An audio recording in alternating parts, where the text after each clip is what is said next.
네, 오늘 디모데 후서 강의 첫 번째 시간입니다. 고난 중에 하나님을 섬김이라는 제목으로 함께 말씀을 나누도록 하겠습니다. 이 고린도 전서를 기록했을 때 바울의 상황과 고린도 후서를 기록했을 때 바울의 상황이 굉장히 큰 차이가 있습니다. 큰 차이는 뭐냐면은 디모데 전서는 사도 바울이 로마 감옥에서 풀려나서 자유인으로 선교 사역을 하는 여행 중에 첫 번째 편지를 디모데에게 썼는데요. 이것은 약간 교회에 대한 매뉴얼 같은 서신서였고요. 이 두 번째 이 편지를 쓸 때는 두 번째 로마 감옥에 갇힌 상태에서 감옥에서 쓴 편지입니다.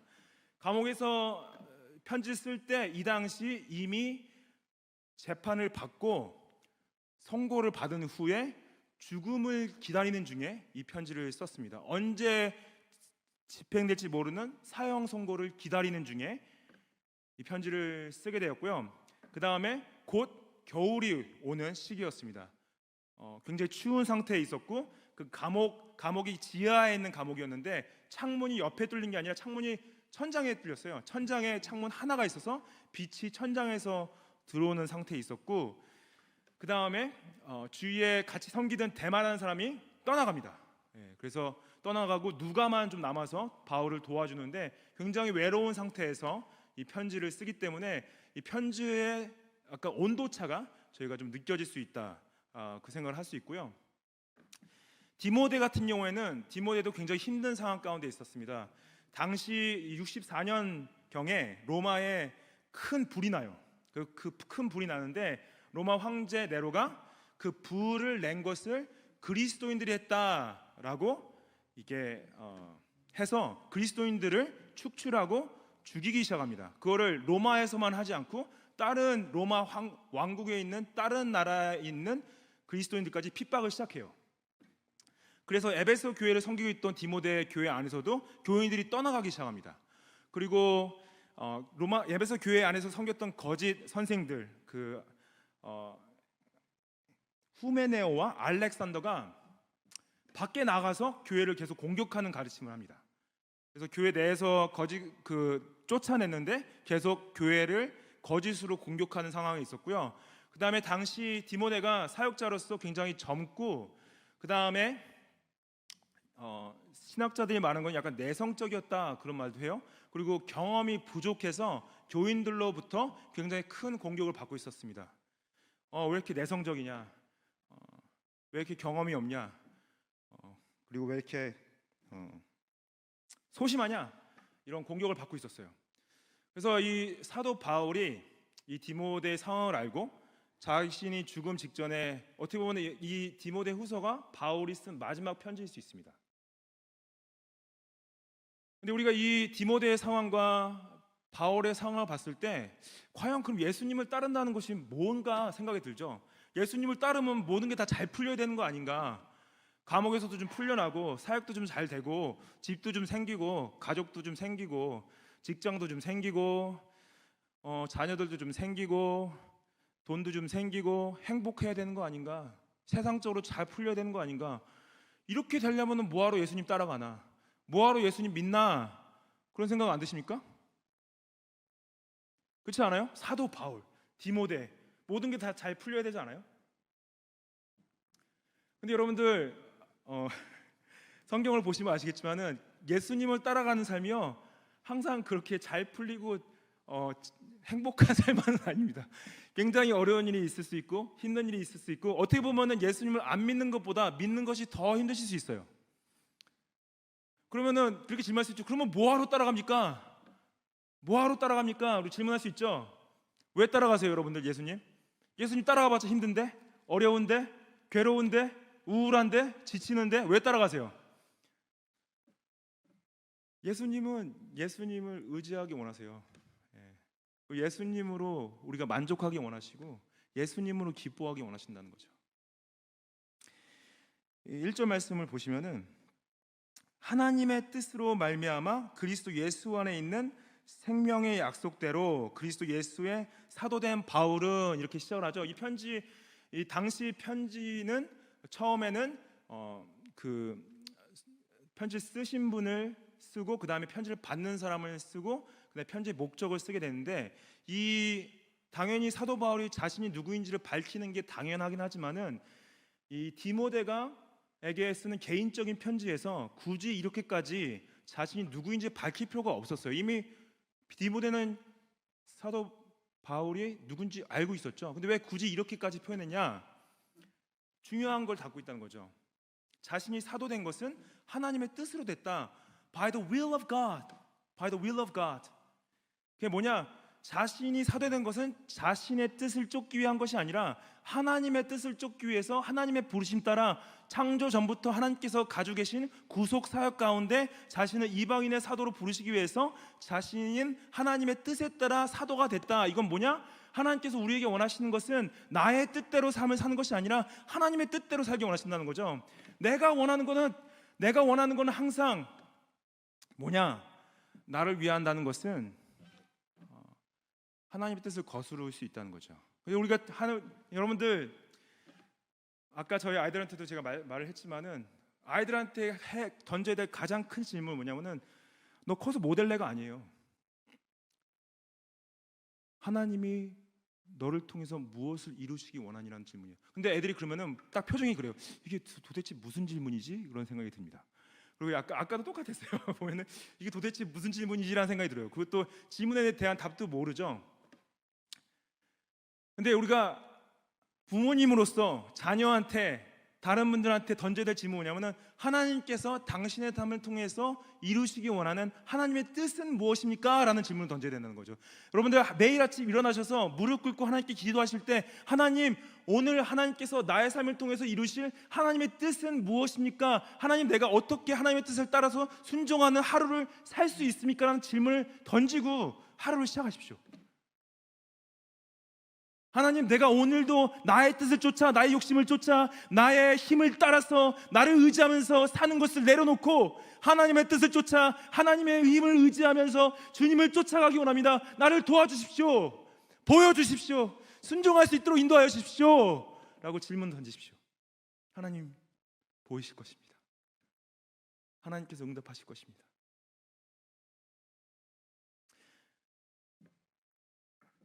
죄의 정의가 뭐라고요? 죄의 정의는 하나님의 뜻을 쫓지 않고 자신의 뜻을 쫓는 거예요. 하나님의 뜻을 쫓지 않고 자신의 뜻을 쫓는 거예요. 아담과 하와가 선악과를 따먹을 때 결국 그거였어요. 내가 하나님의 뜻을 쫓을 것인가? 나의 뜻을 쫓을 것인가? 그 질문이었습니다. 여러분들, 우리가 예수님 따라간다고 말을 하지만은, 내가 예수님의 제자라고 말하지만은 이 질문을 던지지 않고요, 충분하게 내가 나의 뜻대로 살 수 있어요. 자신을 속일 수 있습니다.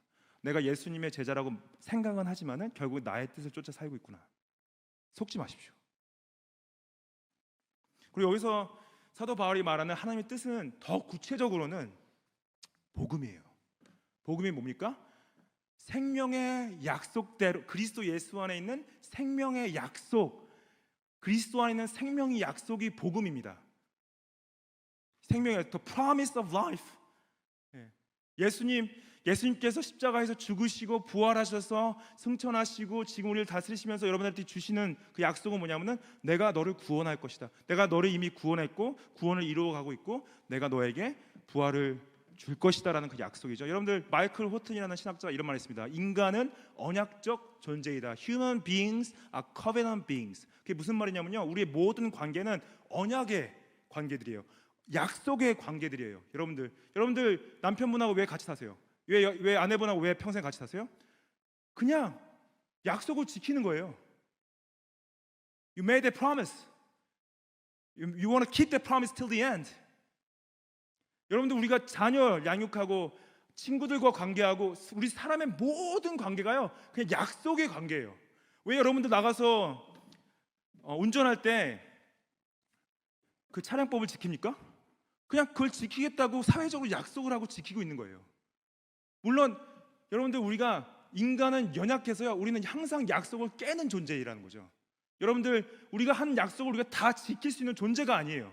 우리는 깰 수밖에 없는 죄성을 가지고 있고 우리는 능력이 없습니다. 우리는 약속을 지킬 수 있는 능력이 없어요.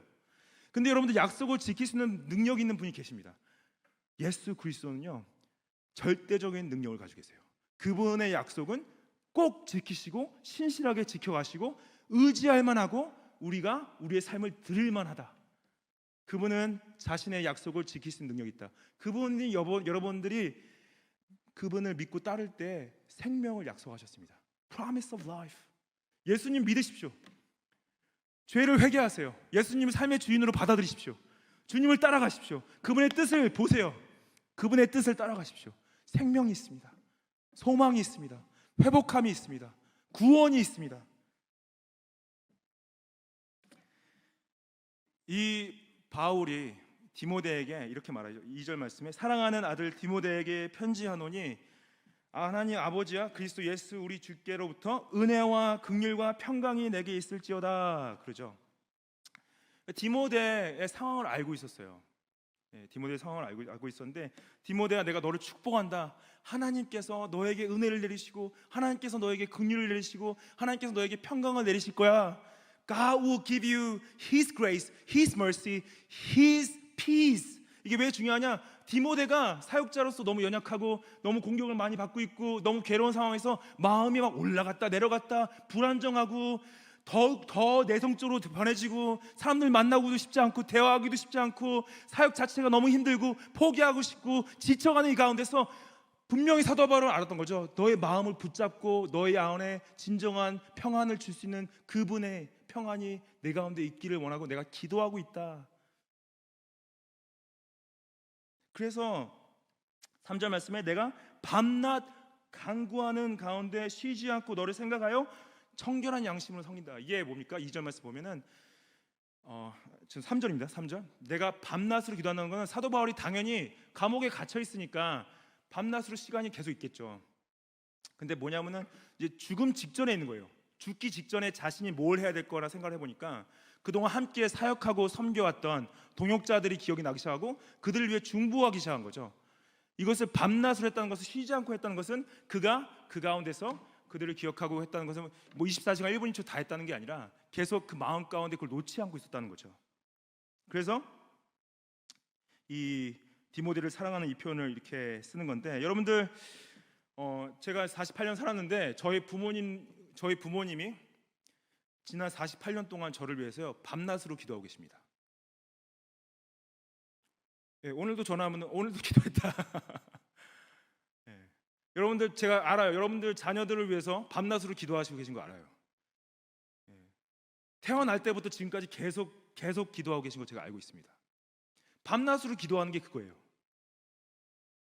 우리가 이 사도 바울을 보고 배워야 될 건 뭐냐면은 사도 바울은 이 사람 본인 자칫 상황이 누구를 기도할 수 있는 상황은 아니었어요. 이미 곧 죽어야 될 죽음에 놓여 있었고 감옥에 갇혀 있었고 상황이 너무 극한의 상황이고 자신의 어떠한 그 플레이트 자신의 그릇이 꽉 차서 누구를 생각하거나 누구를 기억하거나 누구를 기도하기에는 자신의 닥친 상황과 힘듦이 너무 꽉 차 있었어요.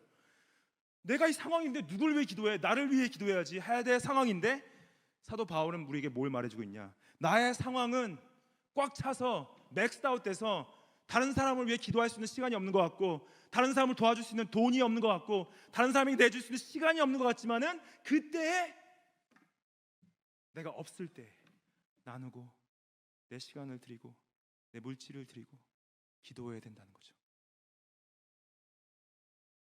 여러분들 제가 알고 있습니다. 이민생활 쉽지 않고 제가 타임포어라고 그래요. 여러분 어린 자녀들 양육할 때는 진짜 시간이 없어요. 본인 일하시는 것도 있다면 더 바쁘겠죠. 일하고 가족 부양하고 자녀들 양육하고 우리의 그릇이 꽉 차 있습니다. 제가 그리고 정말로 누굴 섬기기에는 내 자신이 너무 부족하고 연약하고 할 수 있는 게 없는 것 같고 근데 우리가 사도 바울을 좀 바라봤으면 좋겠어요. 자신의 그릇이 꽉 차 있는 상태에서 그때 다른 일을 위해 기도했던 사도 바울. 여러분들 새벽기도 토요일날 아침에 하는데요. 여러분들 얼굴 하나하나 떠오르면서 기도합니다.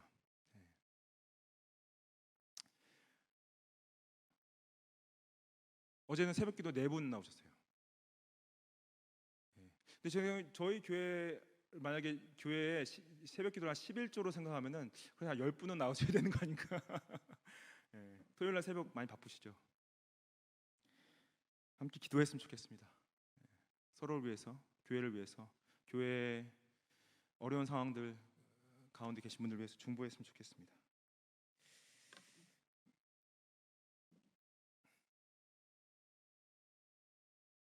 여기서 이 되게 중요한 단어가 나오는데 청결한 양심, 이게 디모데 전서에도 나오는 단어인데요. Clear conscience. 양심이 청결하다는 건 뭘까? 여러분들 자신의 양심 봤을 때 자신의 영계 청결하다고 느껴지세요? 저는 제 양심이 청결하게 느껴지지 않습니다. 더럽게 느껴집니다. 이게 뭐 아까 죄성이랑 연결되는 부분이에요. 청결한 양심이라는 것은.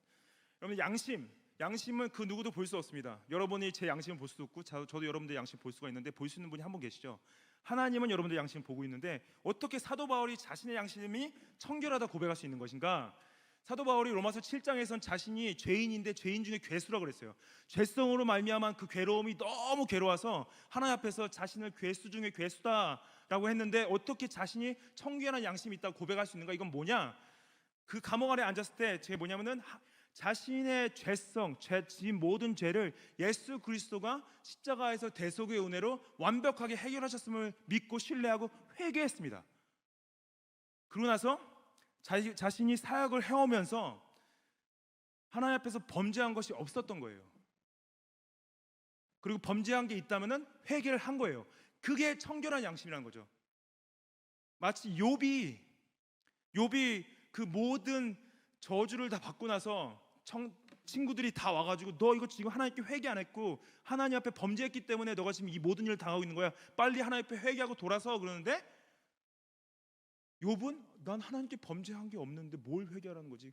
그게 그가 죄성을 인정하지 않는 게 아니라 회개해야 될 죄가 있다면 회개를 이미 했고 더 이상 하나님 앞에서 양심적으로 걸릴 게 없다는 걸 말하는 거예요. 여러분들 우리 그리스도인으로서 양심에 걸리는 부분은 뭐냐면은 내가 예수님을 알고 그분의 구원의 은혜를 받았는데도 불구하고 내가 하나님이 아시는 범죄를 지속적으로 습관적으로 반복적으로 행하는 것이 양심이 더러운 것입니다.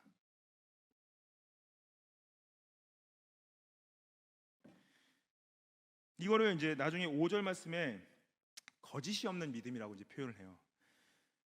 5절 말씀 가기 전에 4절 말씀에 이 디모데의 거짓 없는 믿음을 자신이 기뻐한다는 표현을 씁니다. 여기서 내 눈물을 생각한다. 근데 내 눈물을 학자들이 여러 개의 눈물로 봐요. 사도행전 20장에 나오는 에베소 장로들과 헤어지면서 흘렸던 눈물, 아니면 나중에 사역을 하면서 같이 함께 어려운 가운데서 흘렸던 눈물. 근데 이 눈물의 의미는 결국에는 사도 바울이 디모데 안에서 봤던 신실한 믿음, 거짓 없는 믿음. 5절 말씀 보시면은 I'm reminded of your sincere faith. 내 속에 거짓 없는 믿음이 있다. 이렇게 표현이 되어 있죠.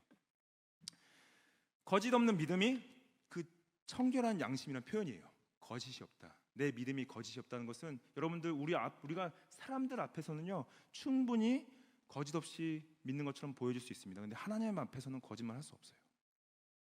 하나님 앞에서는 우리가 정직해야 된다는 거죠. 그러고 나서 이 믿음을 칭찬할 때 그 외할머니와 엄마의 믿음을 칭찬합니다. 이 믿음은 먼저 내 외조모 로이스와 내 어머니 유니게 속에 있었다. 나중에 4장에 가면은 내 어머니와 내 할머니가 어렸을 때부터 읽어줬던 그 성경 말씀. 그래서 물론 당시 성경은 구약 성경을 얘기하는 거죠. 유니게와 로이스는 유대인 여성들이었습니다. 유대인 여성들이었지만은 나중에 리스트라라는 곳에서 그리스도인들이 돼요. 그리스도인들이 되면 통했는데 어쨌든 그 디모데는 어렸을 때부터 그 할머니와 어머니의 신앙을 전수받아서 자라왔다는 거죠. 물론 이 나중에 복음을 들은 거는 사도 바울을 통해서 듣고 훈련을 받은 거는 사도 바울에서 또한 훈련을 받아서 그 영적 아들이라 표현을 하긴 하지만은 중요한 것은 그 믿음의 기반이 엄마와 외할머니로부터 왔다는 거죠. 그리고 사도행전 16장을 보면은 아버지가 헬라인, 그리스인인 것을 얘기합니다. 그래서 이 사도 바울이 디모데를 들어가다가 할례를 시켜요. 그거 원래 아버지들이 하는 것을 이 사도 바울이 대신 해주는 거죠. 그 아버지 헬라인, 그리스인 아버지는 아마 기독교인이 아니었고 엄마와 할머니만 기독교인이었을 것입니다. 그리고 할례를 받지 않아도 되었지만은 할례를 받게 한 것은 유대인 기독교인들에게 시험 들지 않게 하기 위해서 할례를 받게 한 거죠. 여기서 여러분들 우리가 보고 배워야 될 건 뭐냐? 여러분들 아이들의 신앙 교육은 교회가 하기 이전에 부모님들이 책임을 지셔야 됩니다. 부모님들이 책임을 지셔야 돼요. 여러분들 아이들과 함께 성경 읽으십시오. 아이들과 함께 기도하십시오. 5분, 단 5분이라도 괜찮습니다. 아이들이 그 5분을 평생 기억할 거예요. 그치, 나 그때 정말 하기 싫었는데 엄마 아빠가 나 억지로 앉혀서 같이 성경 읽혔지. 내가 듣기 싫었는데 나한테 기도시켰지. 그거 남아요. 물론 여러분들 아이들 데리고 정말 좋은 데 가서 좋은 거 먹고 좋은 시간 보낸 것도 분명히 기억하고 그 추억에 남길 겁니다. 근데 그거보다 더 중요한 시간은요, 여러분들이 아이들과 함께 앉아서 말씀 읽고 나누고 함께 기도했던 그 시간이에요. 로이스와 유니게가 자신의 손주와 자신의 아들과 함께 했던 그 시간. 여러분들 책임을 다른 사람에게 돌릴 수가 없습니다. 본인이 지셔야 됩니다.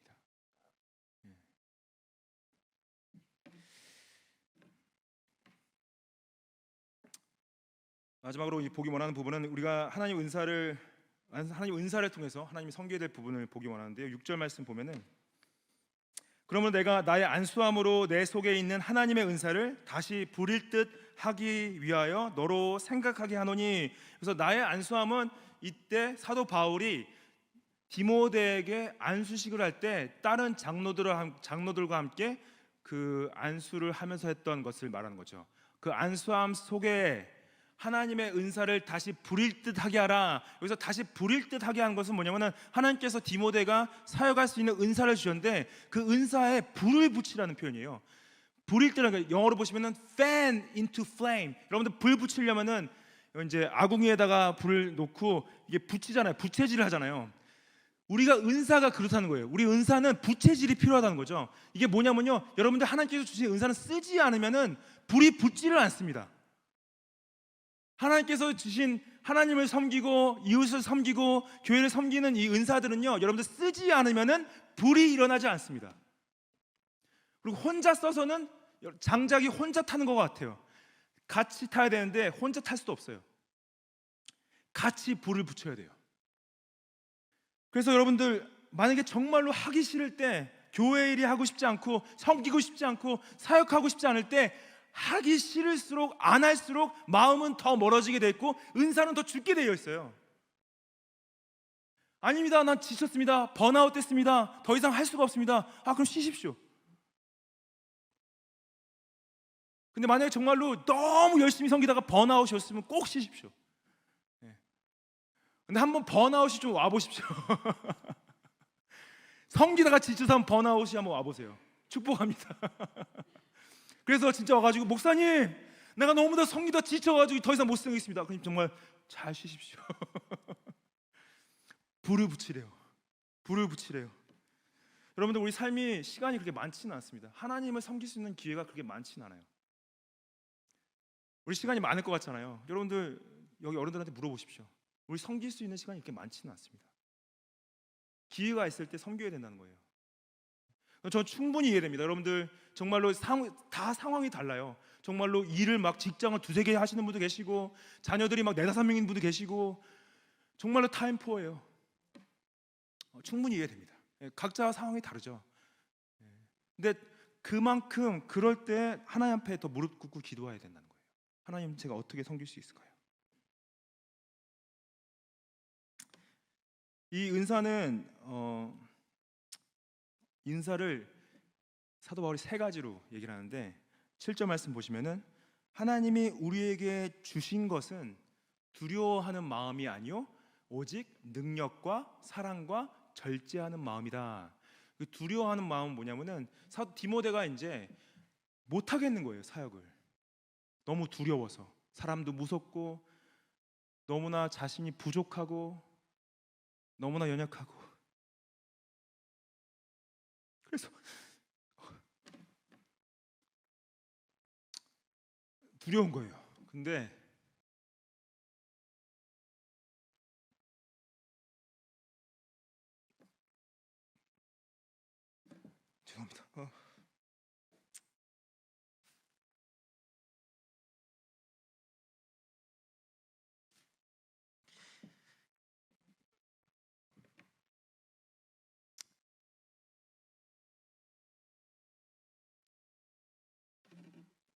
두려운 마음이 아니다. 하나님께 주신 마음은 능력이다. 여기 능력을 보시면은 spirit of power, 성령의 능력이다. 성령의 사랑이다. 성령의 절제하는 마음이다.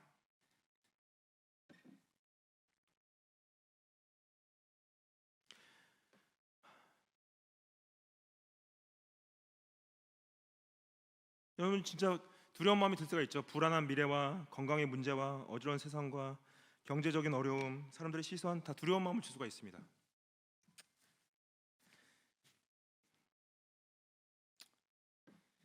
근데 결국에는 우리가 그러한 이 모든 불안함과 연약함과 넘어짐 가운데서 하나님의 능력이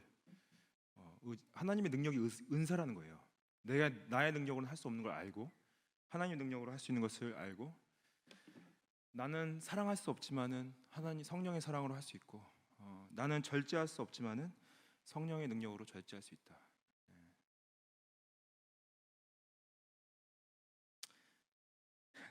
여러분 저 진짜 잘해보고 싶습니다. 그냥 잘하고 싶은 거는요, 정말 말씀 잘 전하고 싶고 예배 드리고 성례하고 목양하고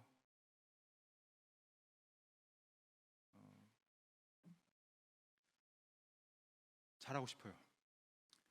정말로 잘하고 싶습니다. 잘 못하는 것처럼 보여도 제 마음만은 꼭 받아주십시오.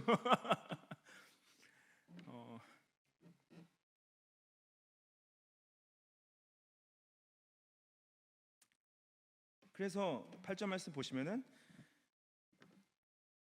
나는 주를 위해서 갇힌 자 됐다. 자신이 감옥에 갇힌 것을 부끄러워하지 말라는 거죠. 데마라는 사람은 바울이 감옥에 갇힌 게 부끄러워서 떠나간 거예요. 예. 나를 부끄러워하지 말라. 내가 감옥에 갇힌 거 부끄러워하지 말라. 하나님의 능력에 따라, 하나님의 능력을 따라 복음과 함께 고난을 받으라. 예.